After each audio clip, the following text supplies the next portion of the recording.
Торғын Төлегенқызы маған қазақ тілі, қазақ әдебиеті сабағынан сабақ береді. Қазақ тілі, қазақ әдебиеті сабағын жетік біледі. Өте білікті ұстаз. Ол білімін, білгенін өз оқушыларына үйретеді. Торғын Төлегенқызының арқасында мен түрлі жарыстарға дайындалып, жүлделі орындар алып келдім. Біз Махамбет конкурсынан республика бойынша 3-ші орын алдық. Төлеген Айбергеновтың конкурсынан да 3-ші орын алдық.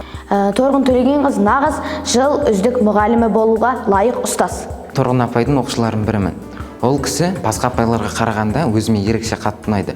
Себебі ол кісі сабақты оқушыларға бар мейіріммен түсіндіреді. Оқушыларды алға қарай тартады. Сабақта өзінің мейірімділігімен, сабырлығымен, қайтпас қайсар мінезімен көзге түскен өте керемет ерекше жан.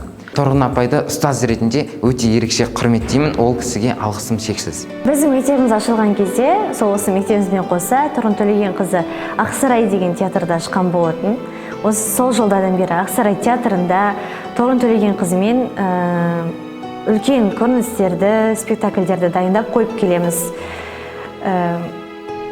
Ол кісімен өткен әр минут, әр секундымыз бізге өте қатты ұнайды, себебі ол кісі әр нәрсені керемет түсіндірген кезде біз соның ішіне кіріп кеткендей боламыз.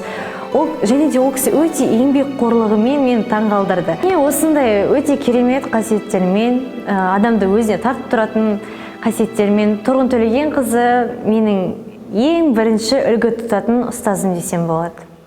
Торғын апай мен үшін ерекше жан.